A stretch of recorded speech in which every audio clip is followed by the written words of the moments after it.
Hey guys, so I haven't done like a video for this channel in a while, and not only that, but I also haven't really done makeup videos on this channel. And this was kind of a commentary video with makeup happenings.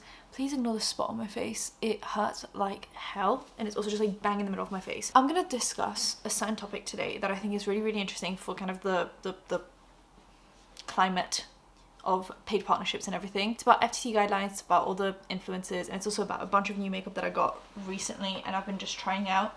So this is everything that I've got recently, because they did open a Sephora in the UK, so I've just been buying stuff. And obviously in between discussing about FTC guidelines, I will be just talking about the makeup, so if you don't like that, then just skip over. It's pretty funny that we're talking about disclosures and brand deals and sponsorships, and today's video is actually sponsored and I'm here to disclose it properly. So today's video is very kindly sponsored by NordVPN, who've been working with me for like 2 or 3 years now. I'm just happy that they are sponsoring the second channel as well, so you guys can get amazing deals. So if you guys use my link, you will get a huge discount on a 2-year plan, and that includes 4 additional months completely free. And that's if you go on nordvpn.com/Angelika Beauty. I've personally been using NordVPN to watch content from different countries, but that is obviously a given. I also need access to different websites from different countries. For example, doing my links in the description, I like to make sure that I cover all bases for every different country. So when I link makeup in the description, I need to access Sephora from the US or Sephora from the UK or Sephora from somewhere else. So then for that, I obviously use NordVPN, and I'm able to link everything for you guys so it's easy for you. But for you, that might be just accessing content from different countries. I know Love Island just finished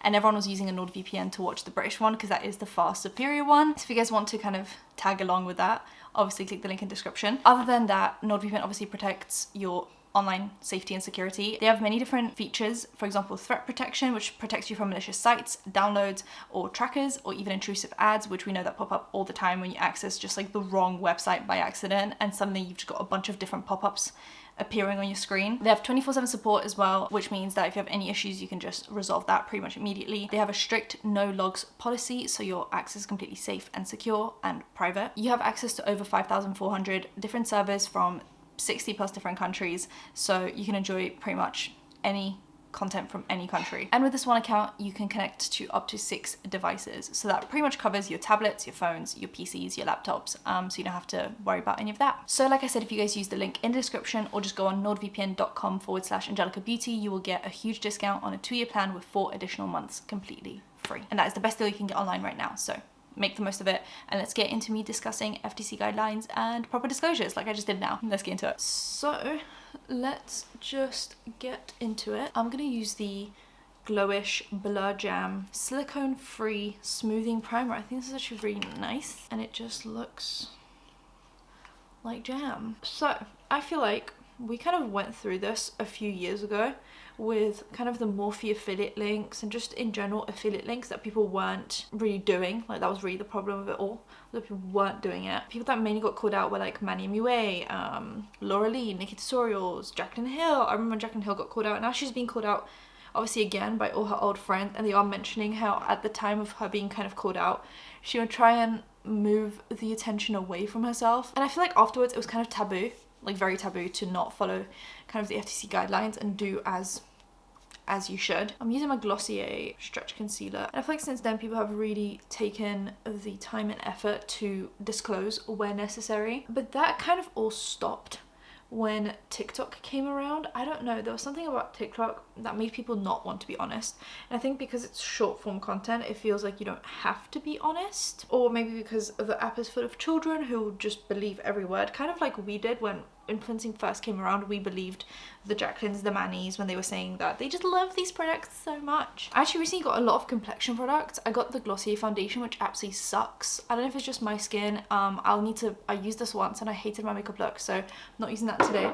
And I did also buy the brush that they released with it, this one, and I think it also sucks. It just makes your makeup look super streaky because there just isn't enough like surface area to, like, they want you to just do this, but it just looks streaky and I don't like this. And you guys know that I used to work with Glossier, so at least I'm being honest. I also did get the Hourglass Vanish Veil, just the Hourglass Veil hydrating in the shade 2, and I think it's amazing. I think this looks so good, and it's just got like the perfect amount of coverage for a skin tint. But what I actually want to try today is the fact that I finally got the Makeup by Mario Skin Surreal Surreal Skin Foundation in 1C. That's the only shade they had left for me, so, and I think this is the lightest one actually, so let's just use that. And I feel like what's also happening is some people who got dragged for not disclosing on YouTube are now, like, they cleaned up their act on YouTube. They would disclose, like Nikki Tutorials. I remember she got dragged, and then she finally made that like disclosure thing where she would put up on a screen like different logos that meant different things, like, oh, this is paid, this is an affiliate link, this is I bought with my own money. Like, she really went out of her way to create like a system which really worked. And I feel like Jaclyn Hill even started disclosing and being like, you know, I work with Morphe, I work with yada yada yada, this is my PR, this is what I get in this is what I get in that, and it all kind of worked. And then all these people moved over to TikTok because they noticed that's where the money is, and they all just stopped disclosing, allegedly. I mean, there are situations where we can see them all almost using a similar script, reviewing the same products at the same time and saying the same things about them. And the biggest person that does all of this that came from YouTube is actually Nikki Tutorials. I find her so disappointing right now. I'm slowly unfollowing her on everything. I only really keep up with her because of, you know, the job that I have is to create content about kind of the happenings of the internet. But I completely stopped watching her YouTube videos unless I need to for something, because she has just really amped up the like clickbaity content and the allegedly not disclosing of different things where she's been paid to speak about something, allegedly. And yeah, it's just not fun to watch someone who clearly made all this progress on YouTube to disclose and yada yada yada, to then go on a different platform and notice that you get more money, allegedly, if you don't disclose, and then go ahead and do that. People have been calling her out on different forums and stuff and comparing kind of what she said about a product to what someone else said about a product. And she also does that thing where she will, for example, disclose that something is a sponsorship by putting like, oh, paid partnership on the screen, but it will be like hidden behind things or really difficult to see or just not disclosed properly, which Nikki Tutorials knows how to disclose things properly, so she's clearly doing this on purpose. This is the best I'm gonna do with this spot, but overall this foundation looks absolutely stunning. I'm back to using the Charlotte Tilbury contour thing today, directly onto the sponge. So we've seen a lot of that. I mean, even with like the CC cream, the Ereborian CC cream, I've tried it, I think it's amazing, but a lot of people seem to be saying the exact same things. Like when Jaclyn did it, when Nikki did it, they all were just saying very similar stuff, and maybe they all think the same thing about this product, or they're getting inspired by each other's reviews, or they've been told in some way what to say about it by the brand, which would be kind of a shame, you know? And yeah, so that's kind of what people are talking about. And we've had some massive scandals, for example, Lashgate. I'm not gonna harp on it for too long because we know what happened, but obviously there was a lack of disclosure for a partnership, and Michaela just won like Beauty Influencer of the Year at the Streamies. I got a Tarte, I saw this came out literally just now, I saw this in my Sephora. It's the Rose Maracuja Juicy Blush. It's in the shade Rose, not just like, that's not part of the name. And I haven't used it yet, but it looks like this.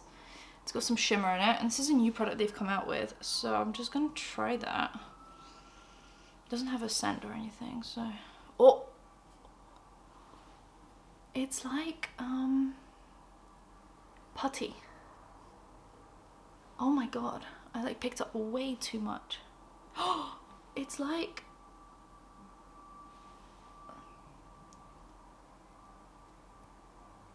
Oh my god, what is going on? Why is it so liquidy? It's not really hot in my room or anything, so I think that's just the formula. How interesting. Oh, let me just use the clean side to blend it out. I mean, that looks quite good, actually.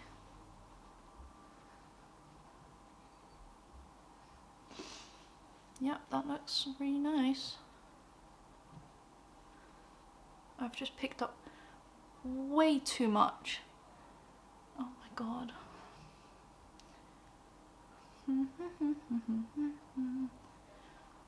I mean, sure. Let me just get some on the nose.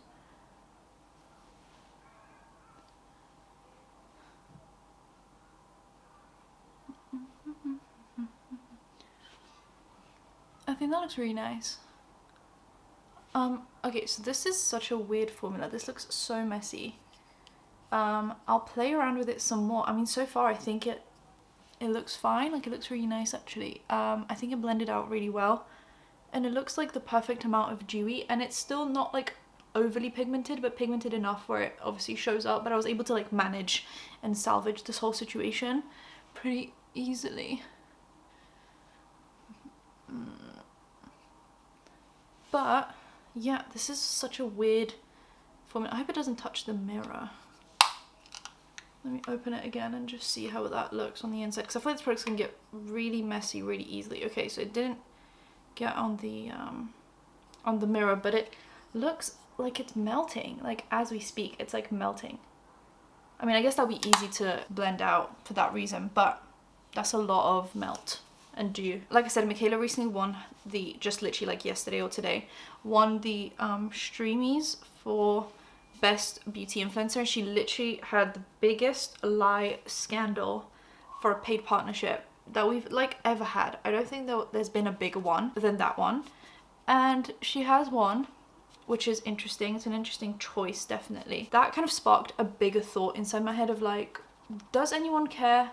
Are there going to be consequences? Because I feel like right now people don't care because there are no consequences. The FTC has recently come out and updated their guidelines for influencers, which is what sparked this video idea for me. So I'm just gonna go over the FTC guidelines with you guys, and you'll tell me how many people actually follow these. So I got some Hourglass palettes. They came out with the Rose palette. Yeah, the Rose Flushed, which has everything but a bronzer in it. It's just got the powder, blush, highlight. And then I got the two face palettes they came out with. These are not my favorite actually, but I like to collect these, but these are not my favorite. This is the bronzer one. I actually kind of like this one a lot. It's got obviously a bunch of stuff. I can use any of these really as bronzer or powder, and then there's one highlight. The blush one is fine. It comes with two highlights, but they look very similar on the skin, these two, and then 3 blushes.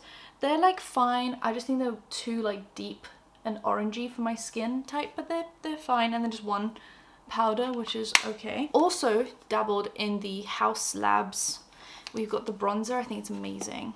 This is the shade Light Level 2. It's like a cool toned neutrally bronzer, and I think it's like the perfect shade and consistency, and it's like super blurring. I've also got 2 of the blushes and 2 of the highlights. Well, obviously they're kind of like whatever you want them to be. I've got Fire Opal and Rose Quartz. Fire Opal is just like an orange with a pink shift to it, but this one is my favorite, the Rose Quartz. I've used it so much already. It's just like a blue pink. Amazing. I've got 2 highlights, Moonstone and Sunstone. I definitely prefer Sunstone. This is Moonstone. It's literally white. And then Sunstone is like the perfect one for my skin. It just blends in and it looks almost like translucent on my skin. I got the Sunbeam Cheek from Chantecaille. I got a few Chantecaille products. This is what everyone talked about. This is the one in Ray, and it's like an eye and cheek bronzer, and it just looks perfect on the skin. Like, this is everything you need. I would 100% recommend this product. The packaging is super cheap and you don't get much product, but what you do get, like, it's just like the perfect summertime product. It's not too warm either, but it's super shimmery. And then I've got the Apple Blossom Wild Meadows blush. I think this is also really nice. It's not like a need. And then I've also got this highlight. I don't know why they made this highlight so big. It's the Real Glow in Stella, and it just looks like this. And actually I think this is really nice. This is a really nice product. Yeah, would I recommend it? I mean, yes, but also for the price, kind of no. I'm gonna use this and the Rose Quartz from House Labs, and then I'll figure out some kind of a highlight shade if I even use anything, because I feel like this is already super highlighty. The updated FTC guidance for influencers right now: when to disclose. You have to disclose when you have a financial, employment, personal, or family relationship with a brand. So financial relationships aren't limited to money, and you have to disclose the relationship if you get any value to mention a product.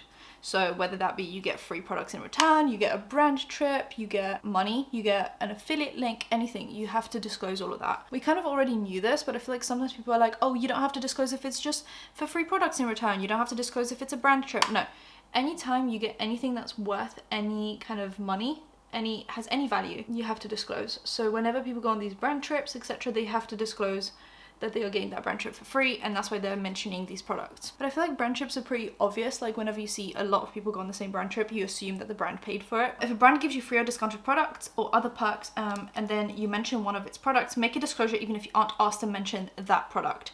So because you already have an affiliation with this brand and you have this, like, look how amazing that looks. That shade is literally perfection. I'm not going to use a highlight today, only because everything is already so highlighty. Don't assume your followers already know about your brand relationship. So even if, for example, when Jaclyn Hill recommends Jaclyn Hill Cosmetics, like that's pretty obvious. But if your brand is called something like unrelated to you, like Nikki Tutorials with Nimia, she'll have to say, this is my brand that I created. So obviously most of the profits go to me. I recently also bought the Refy Clear Just Like Brow Sculpt, and I actually really like it. And make disclosures even if you think your evaluations are unbiased. So even if you're not like lying, you still have to say, hey, this is sponsorshipped or this is free product that I got from the brand, but I'm still being like honest. And you have to just allow your audience to decide if they trust you or not, and that's built obviously upon you being honest with them. Like I think it's pretty obvious sometimes when people open these massive PR packages, but it doesn't mean that they shouldn't still say that this was sent to them for free by the brand. And they have to say that pretty much every time, which is, you know, yeah, it's long and it's tiring and whatever, but that's just kind of the job you signed up for, I guess. Like it's, you know, there's bigger things to complain about than that. I'm also going to go into the cheek product and use it on my eyes. I'm not really into massive like super complicated eye looks. I don't know, maybe I'll come out of that soon. I go in phases about what I like to do for my makeup. Right now I like very simple, kind of like this. See, it just brings the whole look together. I've also been trying the Kylie Cosmetics Kylash, and I have a full-size one that I finished. I bought another full-size one, but they also sent me 2 testers, so I'm just using those. And I've stopped curling my eyelashes recently. I don't know if anyone else has done that, but I think my eyelashes look so much better when I don't curl them for some reason. I feel like they look less, I don't know, weirdly shaped. And then how to disclose. So this is really the important bit. It's where people really get confused, and by people I mean people like Michaela Noguera, people like Meredith Duxbury, people like Nikki Tutorials. They all get really confused. Always without fail touch my eyelid with the mascara. Like that is really just the bane of my existence. Place it so it's hard to miss. The disclosure should be placed with the endorsement message itself. Disclosures are likely to be missed if they appear only on the About Me or profile page, at the end of posts or videos, or anywhere that requires a person to click more. So what Michaela has been doing and Meredith is they'll put sponsored as the last hashtag in their like caption for a TikTok, but you have to like, you know, click read more to see that. That is not disclosure. To hide it behind a caption where it's hard to read is not proper disclosure. Don't mix your disclosure into a group of hashtags or links. That's another thing that they do. If your endorsement is in a picture on a platform like Snapchat or Instagram stories, superimpose the disclosure over the picture and make sure viewers have enough time to notice and read it. If making an endorsement in a video, the disclosure should be in the video and not just in the description uploaded with the video. So viewers are more likely to notice disclosures made in both audio and video. So if you're making a TikTok where you are speaking, you should also verbally say, this is a sponsored TikTok. This is a sponsorship, because people might just be listening instead of watching, and you don't want to miss, you know, when someone says, hey, this is a sponsored post. This mascara is super nice, the one from Kylie. It is really dry though, so it does crumble on the face sometimes, and it does dry out pretty quickly, but I think it's overall just a really nice mascara. I'm gonna use the Charlotte Tilbury Pillow Talk 2 medium. I've noticed that one is more similar to my actual lip color. Then I also recently got Kylie lip balms and the like gloss drips. I have one in my handbag and it's the lightest one that I actually wanted to use today, but it's fine. I've got the red as well. I've got the lightest pink, and then I've also got just like a medium pink. I had this idea that I was going to do like a red in the middle.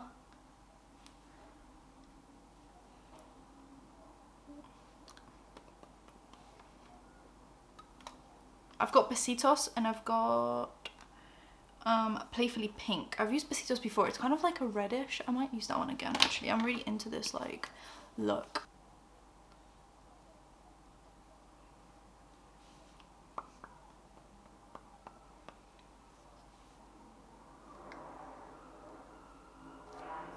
Like that.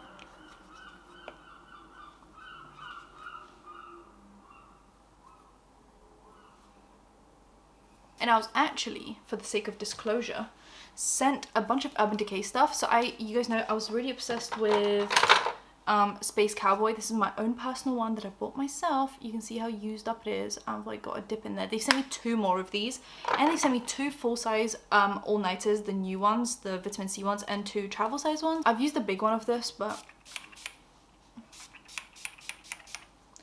the only thing I don't like about decay sprays is they spray kind of unevenly depending on which bottle you buy. Sometimes they spray really nice, sometimes not so much. This one sprays like wonky, almost in like a diagonal line, so it's hard to get your whole face, so you end up having to like spray a bunch of times. But overall I think it smells really nice actually. That's my biggest takeaway from this. And hopefully this keeps my makeup on. I haven't used the all-nighters in so long. Okay, I think the makeup is actually done, so let me just keep on reading now. It'll be easier. I love this makeup actually. I think everything looks so good. Literally everything I used today is a 10 out of 10. There is nothing that I didn't like everything I love. So if you just, I'll try and link everything in the description, which I might get a commission from some of them. I'll put kind of commission links so you can see. And yeah, I might make a percentage of these, but I honestly love every single one of these products, and I bought most of them with my own money. If you're making an endorsement in a live stream, the disclosure should be repeated periodically, so viewers who only see part of the stream get the disclosure. So that's for like even TikTok live. If you're using that to do a sponsorship, you have to let people know. Use simple and clear language. So thanks to a brand for the free product, often enough if placed in a way that is not hard to miss.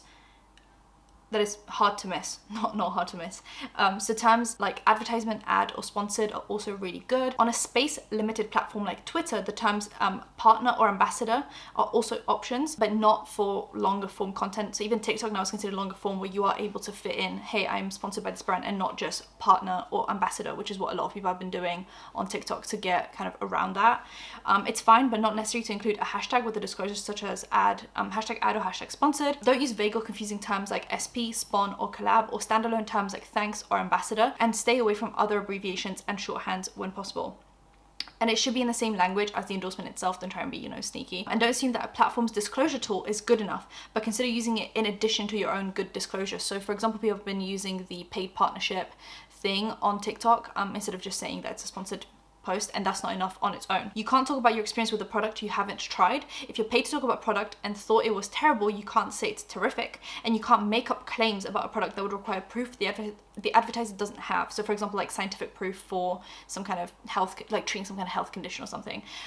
This is actually really interesting for obviously the lash gate, because Michaela lied about how the product performed by putting on false lashes, which is technically her basically saying, I didn't think the product performed well enough, but I still want to make money from it, so I'm going to pretend that it performed better than it did. And that's obviously wrong. And that's really kind of all I wanted to talk about. I don't know when these people are going to stop lying. I don't know when that is going to happen, but I hope it happens at some point, and I hope the FTC actually does crack down. I think even with TikTok now, it's even more difficult. On YouTube, you know, you get one 20-minute video posted, and it's easier to get around that. People post once a week or even once a day. On TikTok, you can post 10 times a day, and that's every single person. People that are influencers are not influencers. Everyone's posting on TikTok, and so it will be very difficult for the FTC to crack down on this, but I do hope that they do, because literally the biggest scandal of the year was an FTC guidelines violation, and the person that did it has just won the beauty award for the year at the Streamies. So that's obviously not very fun and fresh. So let me know what you guys think. Subscribe with the bell icon for engagement, and I'll see you in my next one, hopefully sometime sooner than the gaps that I've been leaving lately.